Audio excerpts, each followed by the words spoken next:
الحمد لله رب العالمين الرحمن الرحيم مالك يوم الدين والصلاة والسلام على سيد المرسلين وعلى آله وصحبه أجمعين أما بعد محترم سامعین و ناظرین،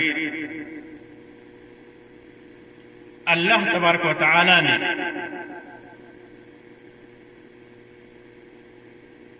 قرآن مجید کے اندر اور اس کے رسول صلی اللہ علیہ وسلم نے احادیث نبویہ کے اندر حقوق العباد کی بڑی رعایت کی ہے۔ بندوں کے حقوق ادا کرنے کی بڑی ترغیب دی ہے۔ اللہ کا حق ادا کرنے کے بعد بندوں کے حقوق کی بڑی اہمیت ہے۔ اللہ کے حقوق اللہ چاہے تو معاف کرے، چاہے نہ معاف کرے، لیکن بندوں کے حقوق جب تک بندہ معاف نہیں کرتا، اللہ تبارک و تعالیٰ اس پر سخت پکڑ کرے گا۔ یہی وجہ ہے کہ اللہ تبارک و تعالیٰ نے ہر معاملے میں عدل اور انصاف کا حکم دیا ہے۔ اللہ تعالیٰ فرماتا ہے ان اللہ یامر بالعدل والاحسان۔ اللہ تبارک و تعالیٰ عدل اور احسان کا حکم دیتا ہے۔ انہی حقوق میں سے اور عدل اور انصاف میں سے ایک اہم موضوع ظلم کا ہے۔ انسان جب بندوں کے حقوق نہیں ادا کرتا تو اس کے اوپر ظلم کرتا ہے، بندوں کے ساتھ عدل اور انصاف نہیں کرتا تو اس کے اوپر ظلم کرتا ہے۔ ظلم بڑے گناہوں میں سے ایک گناہ ہے۔ ظلم بڑے گناہوں میں سے ایک گناہ ہے۔ اللہ کے رسول صلی اللہ علیہ وسلم نے ارشاد فرمایا اتقوا الظلم، ظلم سے بچو، فإن الظلم ظلمات یوم القیامہ، ظلم قیامت کے دن تاریکیاں ہیں، اندھیرے ہیں۔ اور ایک جگہ اللہ کے رسول صلی اللہ علیہ وسلم نے فرمایا لَتُوَدُّنَّ الْحُقُوقِ إِلَىٰ أَهْلِهَا يَوْمَ الْقِيَامَةِ، قیامت کے دن تم حقوق کو ادا کرو گے، جن کے حق مارے ہوئے ہو، جن کے اوپر ظلم کیا ہے، ان کے وہ حقوق ادا کرو گے۔ حَتَّى يُقَادُ لِلشَّاةِ الْجَلَحَ مِنَ الشَّاةِ الْقَرْنَةِ، یہاں تک کہ جو سینگ والی بکری نے بے سینگ والی بکری کے ساتھ ظلم کیا ہے، اس کا بھی بدلہ لیا جائے گا، اس کا بھی بدلہ لیا جائے گا۔ اور اسی طرح ایک روایت میں اللہ کے رسول صلی اللہ علیہ وسلم نے فرمایا کہ من كانت عنده مظلمة لأخيه، اگر کسی کو اوپر اس کے بھائی کا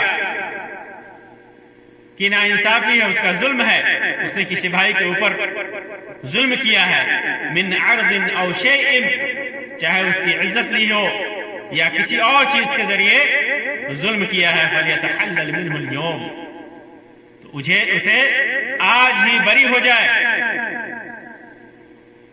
آج ہی اس سے نکل جائے، قبل ان لا يكون دینار ولا درہم، اس دن سے پہلے جس دن کے نہ کوئی دینار ہوگا، نہ کوئی درہم ہوگا، نہ روپیہ ہوگا، نہ پیسہ ہوگا کیا؟ اگر اس کا عمل صالح ہوگا تو اس کے عمل صالح میں سے ظلم کے مطابق لے کر کے اللہ تبارک و تعالی ظالم کے اوپر ڈال دے گا۔ اور اگر نیکیاں نہیں ہوں گی تو جس کے اوپر ظلم کیا ہے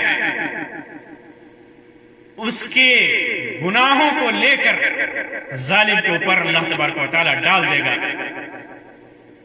جیسا کہ مفلس والی روایت میں بیان کیا گیا ہے کہ اللہ کے رسول صلی اللہ علیہ وسلم نے پوچھا تھا کہ مفلس کون ہے؟ تو لوگوں نے کہا کہ جس کے پاس درہم دینار نہیں ہے، روپیہ پیسہ نہیں ہے، مال و دولت نہیں ہے، وہی مفلس ہے. تو اللہ کے رسول صلی اللہ علیہ وسلم نے فرمایا تھا کہ میری امت کے مفلس لوگ وہ لوگ ہیں جو نماز اور زکوٰۃ کے ساتھ، روزے کے ساتھ قیامت کے دن آئیں گے اور کسی کے اوپر ظلم کیا ہوگا، کسی کو گالی دیا ہوگا، کسی کے اوپر بہتان تراشی کیا ہوگا، کسی کی مال و دولت کھائی ہوگی، کسی کا خون بہایا ہوگا، کسی کو مارا ہوگا، تو اس کی نیکیاں لے کر کے مظلوم کے اوپر ڈال دی جائیں گی.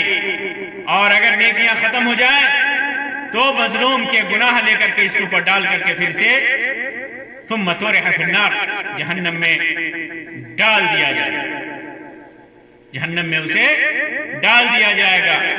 انسان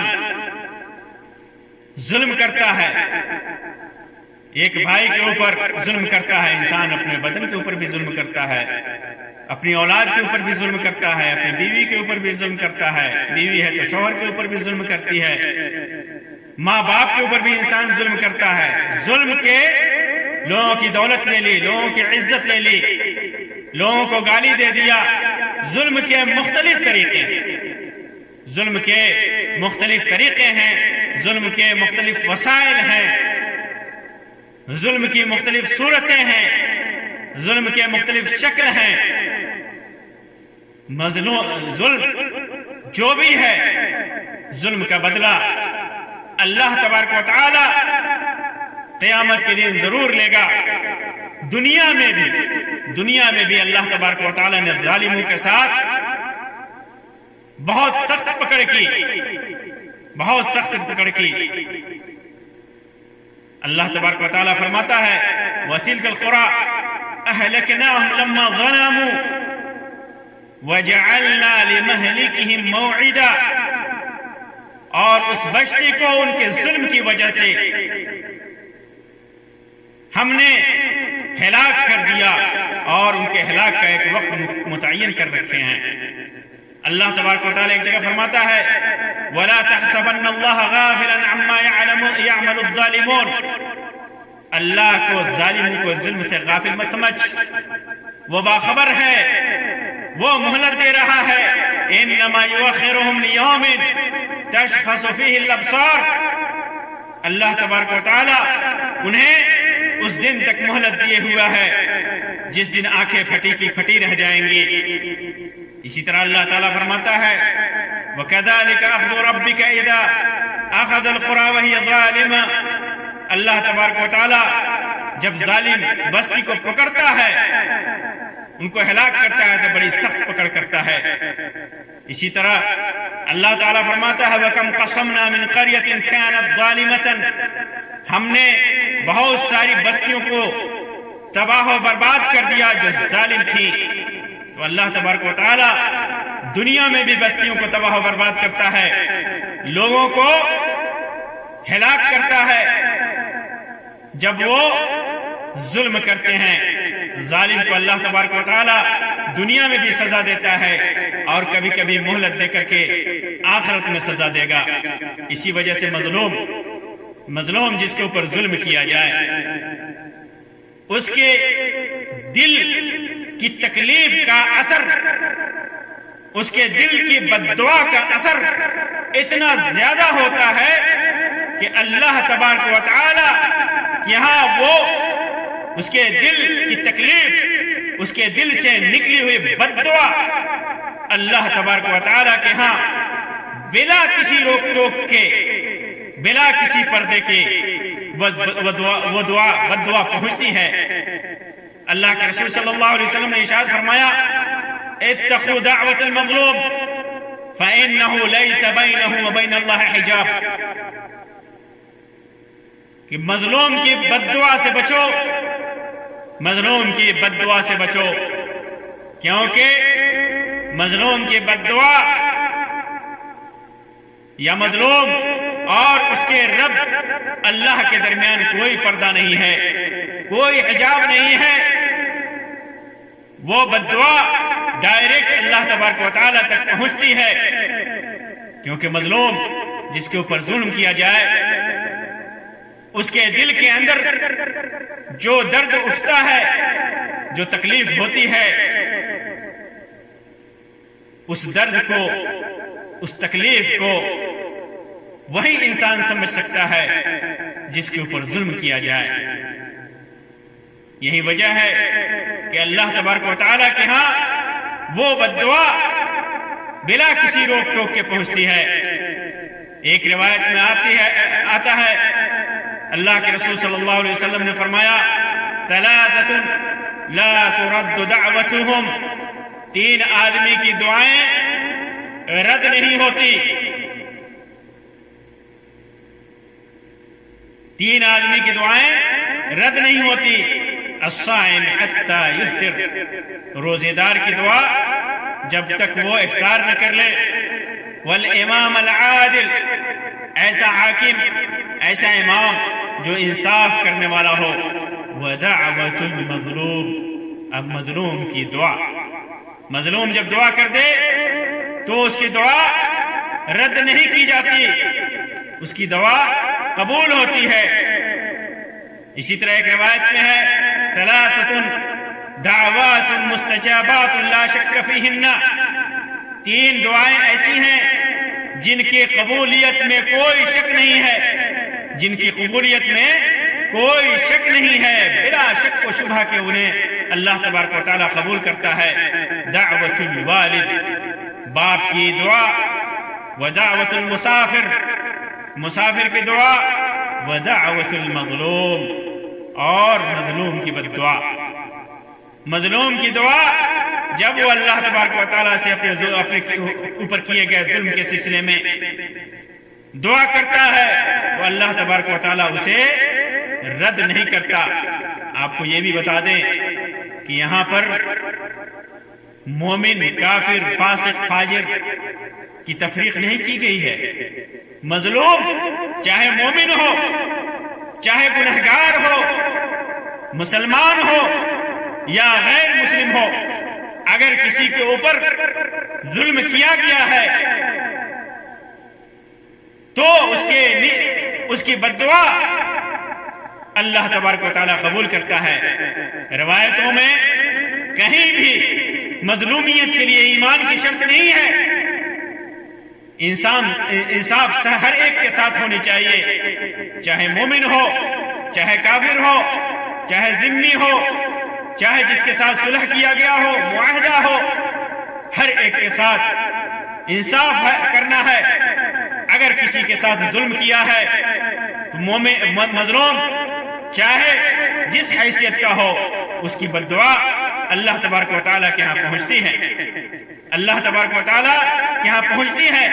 ظلم ایک ایسی ہی چیز ہے، ایک ایسی چیز ہے، ایک ایسی صفت ہے جسے اللہ تبارک و تعالیٰ نے تو خود کے اوپر حرام کیا، مخلوق کے اوپر بھی حرام کر دیا، مخلوق کے اوپر بھی حرام کیا ہے۔ اللہ تبارک و تعالیٰ نے فرمایا، جیسا کہ حدیث قدسی میں ہے کہ اے میرے بندو، میں نے ظلم کو اپنے اوپر حرام کر رکھا ہے۔ یا عبادی انی حرمت الظلم علی نفسی، میں نے اپنے اوپر ظلم کو حرام کیا ہے۔ وجعلته بینکم محرما، اور تمہارے آپس میں بھی اسے حرام قرار دیا ہے۔ ولا تظالموا، اس لیے ظلم مت کرو، ایک دوسرے پر ظلم مت کرو۔ ظلم کی اتنی بڑی ممانعت ہے، اسی وجہ سے جب کسی کے اوپر ظلم کیا جاتا ہے تو اس مظلوم کے دل سے نکلی ہوئی بد دعا اللہ تبارک و تعالیٰ پہلے قبول کرتا ہے اور ظالم قوم کو ہلاک کرتا ہے، ظالم قوم کو ہلاک کرتا ہے۔ اس مظلوم کی بد دعا کے عوض میں یا تو اللہ تبارک و تعالیٰ دنیا ہی میں اس کو سزا دے گا، ظالم کو سزا دے گا، یا پھر مہلت دے کر کے آخرت میں اس کی ساری نیکیاں لے لی جائیں گی۔ اگر نیکیاں نہیں ہوں گی تو مظلوم کے گناہ لے کر کے اس کے اوپر ڈال دیا جائے گا اور پھر وہ اس کا ٹھکانہ جہنم ہوگا۔ اللہ تبارک و تعالیٰ سے دعا ہے کہ اللہ تبارک و تعالی ہمیں ہر طرح کے ظلم سے بچائے، اللہ تبارک و تعالی عدل و انصاف کی توفیق عطا فرمائے۔ ہم جس مقام میں ہوں، جس مرتبے میں ہوں، اللہ تبارک و تعالی کسی بھی طرح کے چھوٹے بڑے ظلم سے ہمیں بچائے، اللہ تبارک و تعالی ہمیں انصاف کا خوگر بنائے۔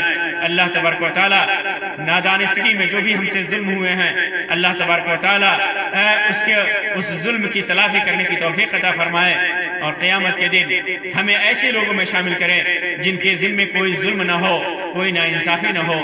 آمین یا رب العالمین۔ وآخر دعوانا ان الحمد للہ رب العالمین، وصلی اللہ علی خیر خلقہ وسلم، والسلام علیکم ورحمۃ اللہ وبرکاتہ۔